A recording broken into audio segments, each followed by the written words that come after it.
Washington Square On Air is the audio town square for the Washington Square Review, Lansing Community College's literary journal. Writers, readers, scholars, publishing professionals, citizens of the world gather here and chat about all things writing.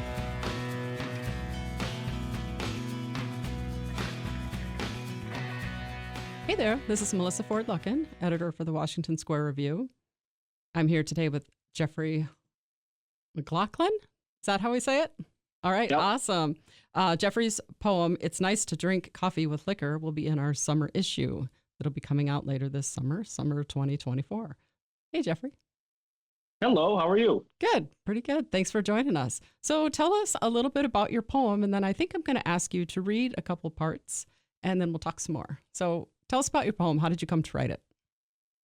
Well, during the pandemic, I came across an article in the New York Review of Books about the reevaluation of Soviet-era communist propaganda, which, you know, the point being that, like, from a Western perspective, when the Soviet Union and the Eastern Bloc collapsed, it was, you know, as historians called it, the end of history. And so the article was about, well, what that was produced for the state is worth reevaluating. And then I came across an Instagram account that actually had all of the old Soviet propaganda posters. And so I started looking at them. And the thing that stood out to me was that, you know, these got past the state censors. But what I saw in a lot of the characters that were portrayed in these posters was longing and sadness and worry. And I started writing poems about them, seeing what their lives were like based on the artist's depiction of them. Very cool. And so this inspired you to write a poem in particular. I know you write more than poetry. So why a poem? How did that? I thought that, like, when I was looking at the posters, what I found was when I observed the characters, they spoke to me in a poetic voice that in a culture that was so repressive and was so strict and rigid and in artistic portrayals of everyday life, that's what was speaking to me through the posters. And so this particular one was an early poster advertising Soviet. So basically, you know, these posters are designed to teach the citizens something. In this case, Eastern European life revolves around drinking vodka specifically. And so this was trying to class up our populace by saying it's okay to drink vodka, but do it when you're doing it at a classy coffee time with colleagues. That's lovely. Well, read some of the poem for us, if you would, please. All right. Question: what's a lady to discuss? Answer: the plentiful future. Tomorrow is a tranquil bay for peasants, a marvelous babushka klatch. Never sip your Naker Demitas like an Estonian duchess. Never invite a virago. Question: how much liquor should a lady indulge? Answer: until tongues flood like Caspian affluents, but discontinue prior to a sea. I love the rhythm of it. And I think having you explain a little bit about the posters that you were looking at really makes the poem much more clear to me. It's good. Do you think it relates to anything you see in our advertising in the U.S.?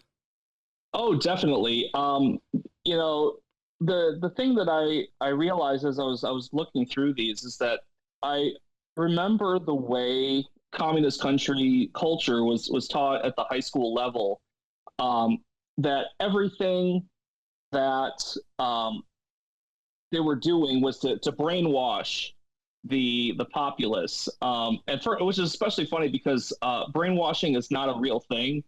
It was actually a term invented by an anti-communist propagandist in the West because they couldn't believe that all of these North Korean and North Vietnamese soldiers fought so hard. They must have been under some sort of hypnosis. And so what I found when I was going through these posters is that although they are crude compared to modern advertising, at the core, it's basically the same thing as I'm forced to endure when I watch football every Sunday, right? That there's an issue that needs to be resolved. And here are the proper steps that culture endorses for you to do to alleviate that problem. That's fascinating. And it's interesting that you mentioned football because there's a lot of alcohol ads, obviously, during football, right? What is it about food and beverage that really just is supposed to solve all the world's problems? If you just have the right food and the right beverage at the right time, all will be well. Well, I think the problem is whether it's state-controlled economies or the quote-unquote free market, most people's jobs are terrible. And so we can't have the people stop doing terrible jobs. So here, booze up, I guess. How does this particular poem fit in with your other writing that you do? I've always been fascinated by the Cold War era. I remember when I was in high school, the part of history class that I was most excited about were all the revolutions. While all my peers kind of glazed over. I wrote these Soviet propaganda poems, and I also wrote poems about a real guy, homeless guy from Portland. I came across this guy reading a Rolling Stone magazine. He convinced the North Korean government that he loved them. And he was he had a North Korean study group here in the States, and Kim Jong-un's father invited him to Pyongyang to tour as an official American ambassador. So I wrote poems about this homeless guy, who's obsessed with North Korea. Like, why would that be? And the current poems I'm writing right now, there was actually a Marvel comic called The Nam about Vietnam, and it's very fascinating to read. And so I've been writing poems based on the kind of Western perspective of Vietnam as portrayed in those comic books. It seems, when I'm listening to you talk, it sounds like you take the themes and the concepts and you kind of recontextualize them to give them like a new perspective or a new meaning. I think that's really fascinating. What other areas does this theme show up in your life? So I know that you're an academic. Do you also study this academically? Yeah.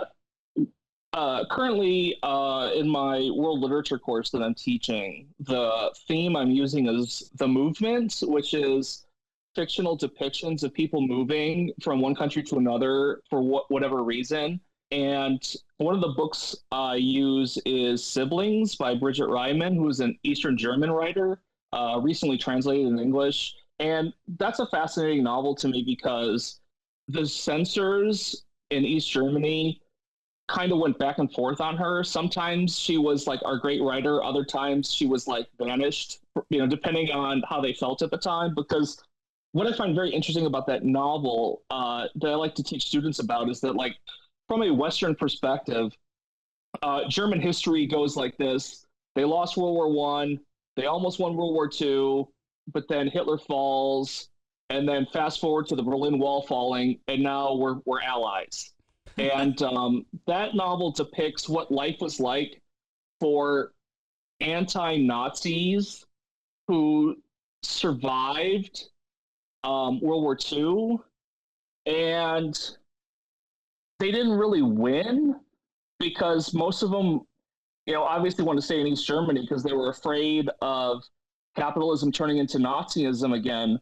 And they were just kind of left to rot in the kind of agrarian parts. And so students really like that, to find out what life was like after Hitler fell, because we don't really talk about that very much.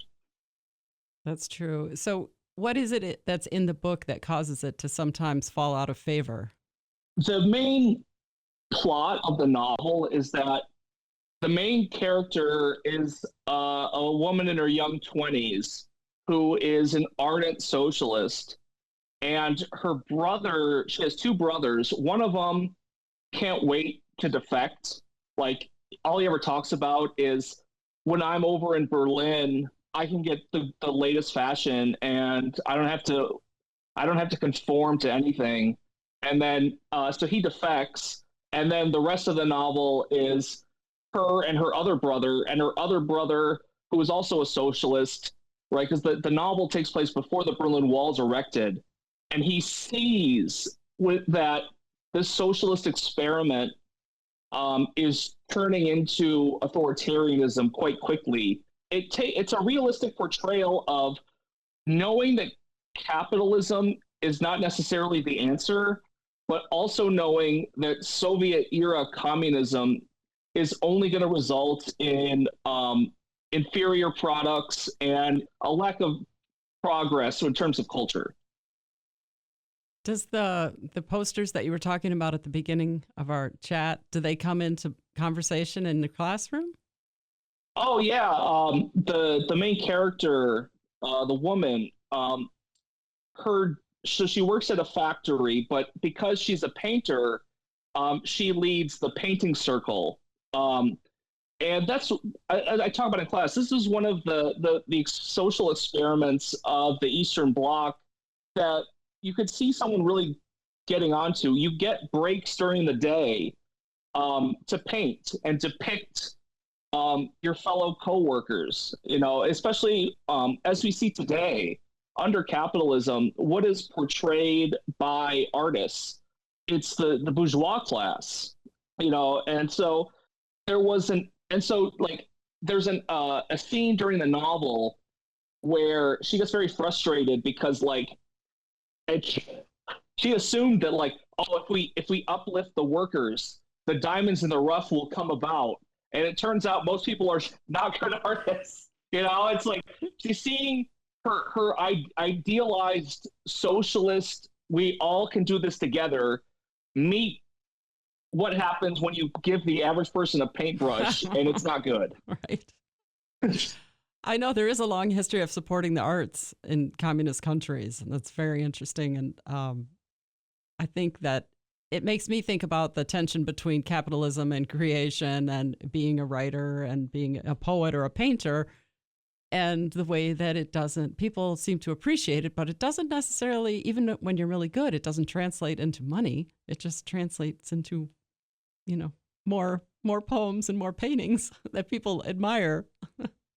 Yeah, in our capitalist culture, the major supporter of arts are nonprofits and universities.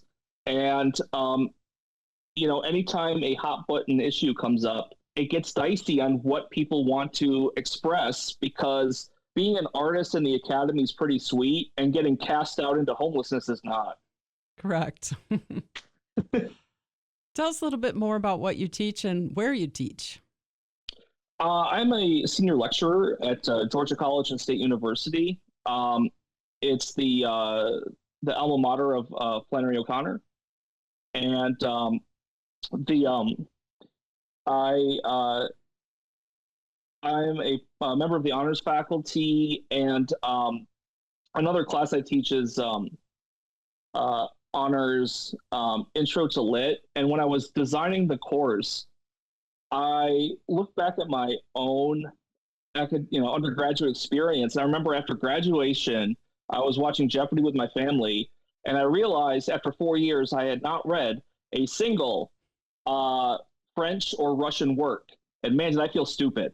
So it's so much so that I incorporate novellas by Tolstoy, as well as Baudelaire. And this next semester, I'm teaching a course that I'm calling Books I Lied About Reading. And I'm going to be teaching Proust and the Satanic Verses. Nice. Yeah. It's interesting that you're a creative person yourself, and also teaching, about teaching through novels. And I'm assuming that you probably put poetry and essays and things like that in there. How do you incorporate your maker knowledge into your teaching? Um, One thing I try to express to students as a writer myself, I try to break their habit is like, um, you know, in this novel, Fitzgerald says this. I go, Fitzgerald's not in the novel. Um, the characters are in the novel. Um, and I had one student say, but like he wrote it. And it's like, the characters I depict are speaking through me. Of course, I will include my own kind of experiences in there, but um, at no point are those characters me. And I try to explain to them that like by saying it's the writer saying this, you're actually doing a disservice to them. You're saying they're not good enough to create realistic depictions of other people. Right. That makes sense because all writers, we will all write characters, like you said, that aren't us and maybe that we don't like and don't agree with. And they just show up on the page. So they're not us. Yeah, like the poems I'm writing right now involve someone, an American soldier who truly believes in the mission of Vietnam. And of course, I do not agree with that, but um, by not depicting that, if everyone you depict as a hero, what are we learning? If everyone's great, Right. And as a writer, that's not very challenging. It's much more challenging to create unique and different characters, And yeah. We all think we're our own heroes, but realistically, we are not. Right. Well, we're someone's hero. So, talk a little bit more about the creative culture at the institution where you are. Are the students, do they have any writing clubs? Are people interested in writing and arts? Oh yeah, very much so. We have an MFA at my institution, and just this past semester, I was on the search committee to hire a film studies professor, and I remember as an undergrad how responsive I was to like, there's a teaching demo, you should come. I but the students are just so excited about learning about creative works and being creative themselves. We have, there's a Victorian reading club where students read Victorian poetry in the graveyard for Halloween. There's a weekly film screening, and one assignment that I personally give is a kind of very simplified, pared down version of the lyric essay, where students are asked to not just critically engage with the text, but then have a corresponding paragraph about how does it connect to your life. And a former professor of mine, she recently wrote a book about affect theory. And basically, like, to sum it up, it's that the obsession with the humanities as to be social sciences is to be totally, quote unquote, objective all the time. And all this has done is produce what affect theorists call a kind of paranoid perspective that, like, no one can know it's me, right? We're like people in a lab with test tubes. And so I try to incorporate the lyric essay to say, of course you need to thoroughly engage with the text to understand greater things in the world, but also don't be afraid to say, this affected me this way. That's interesting. So you're asking the students to think about what they bring to the page of their own experience and how their experience helps them interpret what they're reading. Is that? Yeah. Very cool. Because that's something that I think as a writer, kind of going back to what we were talking about, where you create your characters or your situations, we too bring those experiences to the page. So it's important for us as writers to be mindful of, what's in the back of our head and see, if it is or isn't coming onto the page or how it is. Yeah. And I think also you're doing a great service to the work itself, because there's no greater thing to hear from, obviously they're dead at this point, but like, if you wrote a work 3 centuries ago and you experience something that brings something out of it, I mean, that just shows that work is timeless. Yeah. I'm wondering, do you do any workshopping with your students? Do they talk to each other about their work? Oh, definitely. On any given essay assignment, we spend about a week in class going over it together. And part of that is, I'll never forget, I got a horrible grade on an essay, and I'm not going to pretend like it was good. Okay. Like, I'm not going to lie about that. But what I was disappointed in is I thought I was on the right track, but it was, there was no in-class discussion about it at all. And so not only did I not get a good grade on, I didn't know what I did wrong. That's frustrating. And so I want students to, A, to be successful, but B, teach them that doing everything at the last minute is not how you write. And if you just say it's due this time at midnight, good luck. That's teaching bad habits. Right. I think that kind of going back up a little bit where we were talking about what you bring to the page, you can open that conversation up and help the students understand that they are interacting with what's on the page. And then, like we were saying, they bring their own perceptions. So it's a great opportunity for them to practice talking about how the work makes them think, but how also it makes them feel and the way that they interpret it. Because that's always the hardest thing as a writer. You write some stuff down, you pass it over to someone, and you don't have any control over how they're going to interpret it or what they're going to think.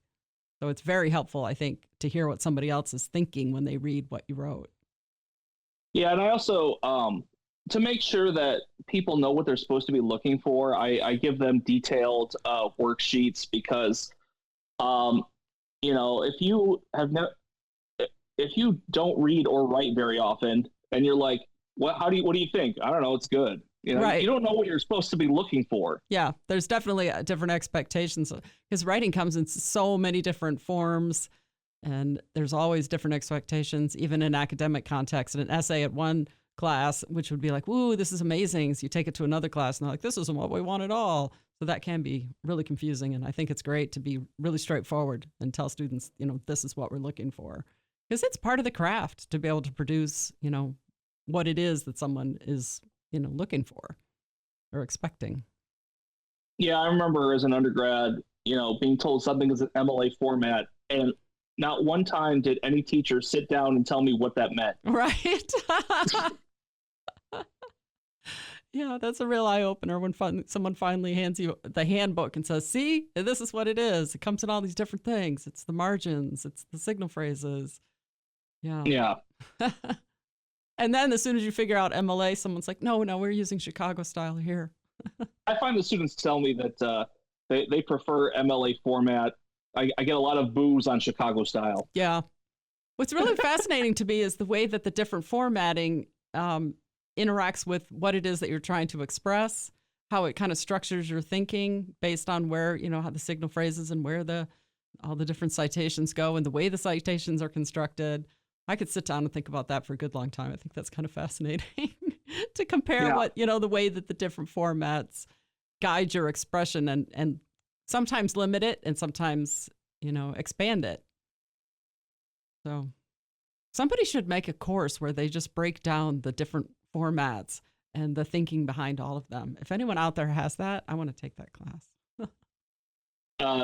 Yeah, that would be really nice to just get like a pass-fail course as a freshman where, you can, pass at the end, give me an MLA, APA, and Chicago format. And so you've produced documents that you can then refer back to for your entire career. Yes, there. We've solved one of the world's problems right here. That's perfect. Easy. Yeah. Up next is Palestine. Let's go. That's right. So tell me, what kind of creative writing are you working on now? It was a nice transition. I'm working on 2 manuscripts right now. One, the poems about the Cold War.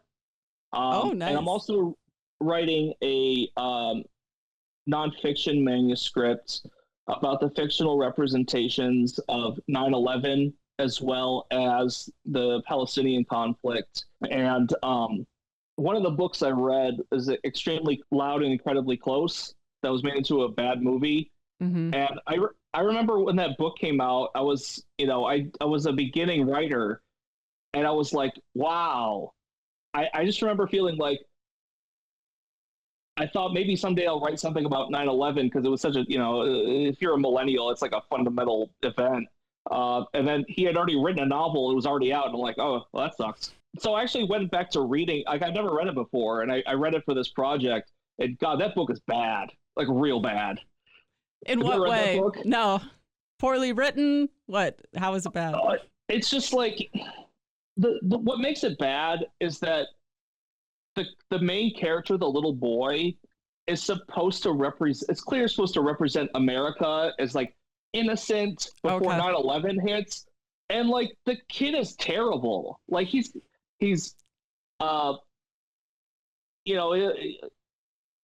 of phrases like, and I'm paraphrasing, but like I don't hate gay people, but it's that kind of like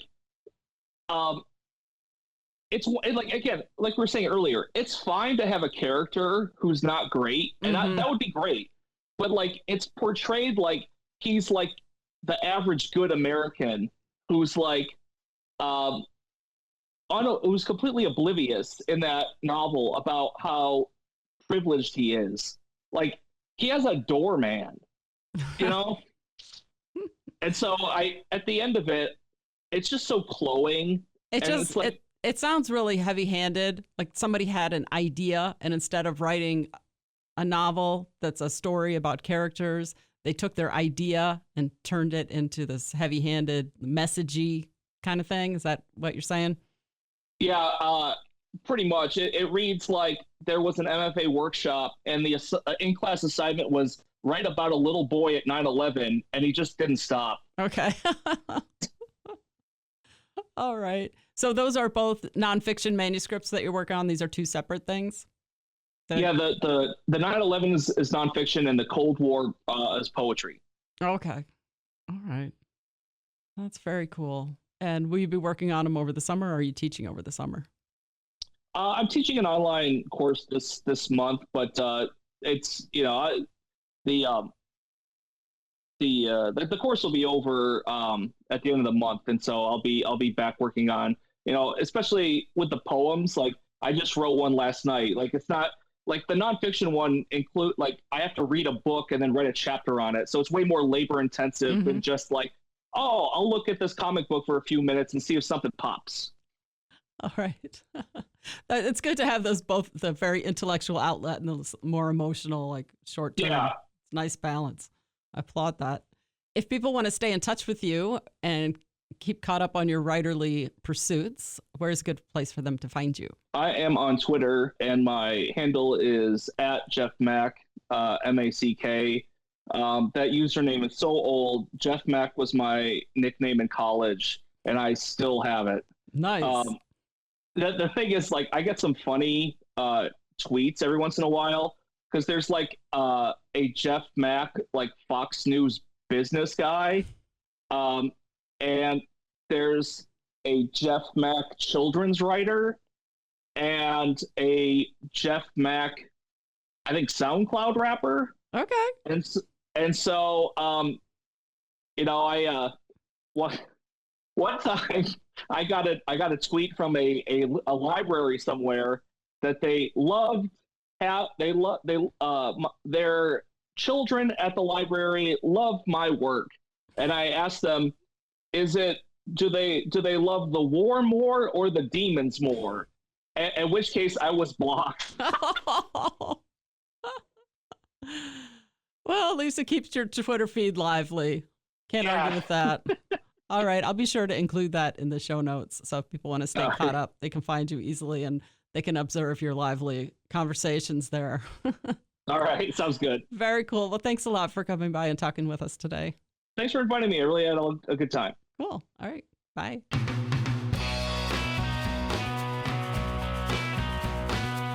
Thanks for stopping by the audio town square of the Washington Square Review.